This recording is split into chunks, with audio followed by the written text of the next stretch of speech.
Class 10th के chapter 9 त्रिकोणमिति के कुछ अनुप्रयोग के प्रश्नावली 9.1 का ये 9वां प्रश्न है। इसमें हमको क्वेश्चन में दिया गया है, एक मीनार के पाद बिंदु से एक भवन के शिखर का उन्नयन कोण 30 अंश है और भवन के पाद बिंदु से मीनार के शिखर का उन्नयन कोण 60 अंश है। यदि मीनार 50 मीटर ऊंची हो तो भवन की ऊंचाई ज्ञात कीजिए। ध्यान से देखिए स्टूडेंट, इसमें हमको दो चीज़ें दी गई हैं, एक मीनार है और एक भवन है।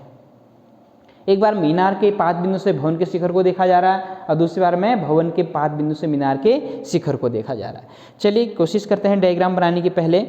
सबसे पहले हम दो ऑब्जेक्ट हैं इसमें, मीनार और भवन। तो सबसे पहले हम एक धरातल पर एक लाइन ड्रॉ कर लेते हैं। ये भूमि हो गई जहाँ पर दोनों मीनार और भवन, ये भवन है जिसकी हमने ए बी नाम से दिया गया है, ए बी एक भवन है और दूसरा जिसकी ऊंचाई h है। हमने मालूम करना है कि भवन की ऊंचाई कितनी होगी, तो इसकी ऊंचाई हमने h मान ली।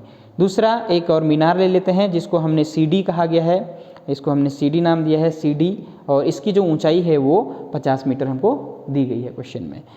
अब एक बार हम मीनार के पाद बिंदु से भवन के शिखर को देख रहे हैं। मीनार का पाद बिंदु कौन है? C है। इस C से मीनार का शिखर कहाँ है? मीनार के पाद बिंदु से भवन के शिखर यानी C से A को देखा जाएगा। तो ये लाइन ड्रॉ करेंगे हम सबसे पहले। तो ये जब देखा जा रहा है तो उन्नयन कोण कितना बन रहा है? 30 अंश का। तो ये 30 डिग्री का उन्नयन कोण बनेगा।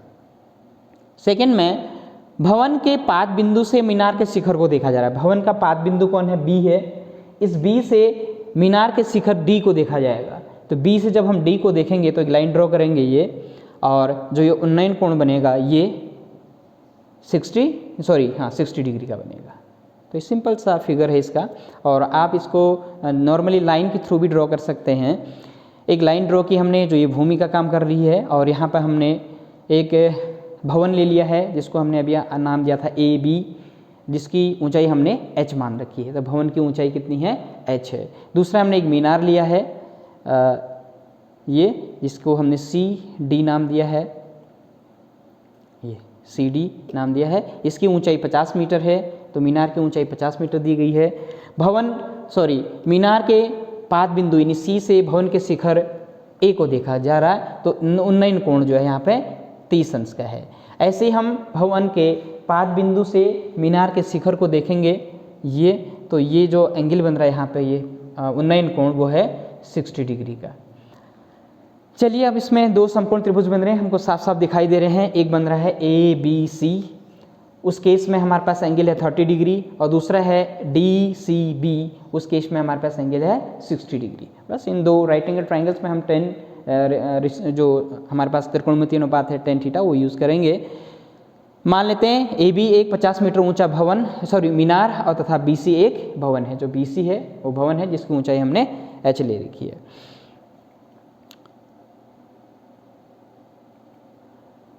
माना भवन की ऊंचाई जो DC है वो इक्वल टू h, जो भवन है हमारे पास वो AB है। यहाँ पर आप AB ले लीजिएगा, AB, इसको हम थोड़ा सा करेक्शन कर लेते हैं। AB जो है वो भवन की जो ऊंचाई AB है वो हमने h माना था, h मीटर। तो एक बार हम ट्राइंगल ले लेंगे ABC। इन ट्राइंगल समकोण त्रिभुज ABC में हम tan जो थीटा है वो अनुपात है उसको यूज़ करेंगे। तो tan कितना? 30 degree. tan 30 is equal to AB upon BC, लंब बट्टे आधार, ये लंब बट्टे आधार का यूज करेंगे। तो AB अपॉन BC, tan 30 की वैल्यू 1/√3। AB हमको h यानी AB हमको निकालना है, और BC हमको दिया नहीं है, उसको भी BC रहने देंगे हम। तो ये हो जाएगा 1/√3। AB को AB, BC को भी BC रहने दिया क्योंकि इसकी वैल्यू हमको मालूम नहीं है। तो क्रॉस मल्टीप्लाई कर लेंगे तो BC 1 BC equal to AB√3। हम AB की जगह h लिख सकते हैं क्योंकि हमने उसकी हाइट कितनी मान रखी है? h मान रखी है। तो आप लिख सकते हैं इसको BC is equal to h√3 metre. दूसरा राइट एंगल ट्राइंगल ले लेंगे DCB। In right angle triangle DCB, अब कौन सा एंगल है यहाँ पर देखो ध्यान से, DCB में ये कौन सा एंगल है? ये वाला एंगल है 60 डिग्री वाला।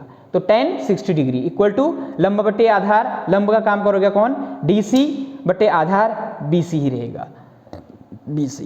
तो tan 60 की वैल्यू √3, तो रूट 3 इज इक्वल टू 50। अब DC ध्यान से देखिए, मीनार की ऊंचाई हमको मालूम है 50 डिग्री है, तो DC की जगह कितना आ जाएगा 50 अपॉन BC ऐसे रहेगा।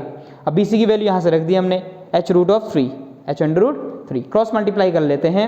यहाँ देखिए रूट 3 से रूट 3 को मल्टीप्लाई कर लेंगे, देखो पहले लिख लेते हैं इसको, h√3 into √3 equal to 50। Root 3 into √3 3, तो 3h equal to 50, h equal to 50 upon 3 से डिवाइड कर लेंगे इसको। जब हम इसको 3 से डिवाइड करेंगे तो ये आएगा लगभग 16.66, या आप इसको 16 होल 2 अपॉन 3 भी लिख सकते हैं फ्रैक्शन में, मिक्स्ड फ्रैक्शन में, या फिर h इक्वल टू 16.66 मीटर। तो हमें भवन की जो ऊंचाई है h, जिसको हमने h माना था, वो हमें मिल गया है 16.66 मीटर, या 16 सही 2/3 भी आप इसको लिख सकते हैं, 16 होल 2 अपॉन 3 मीटर।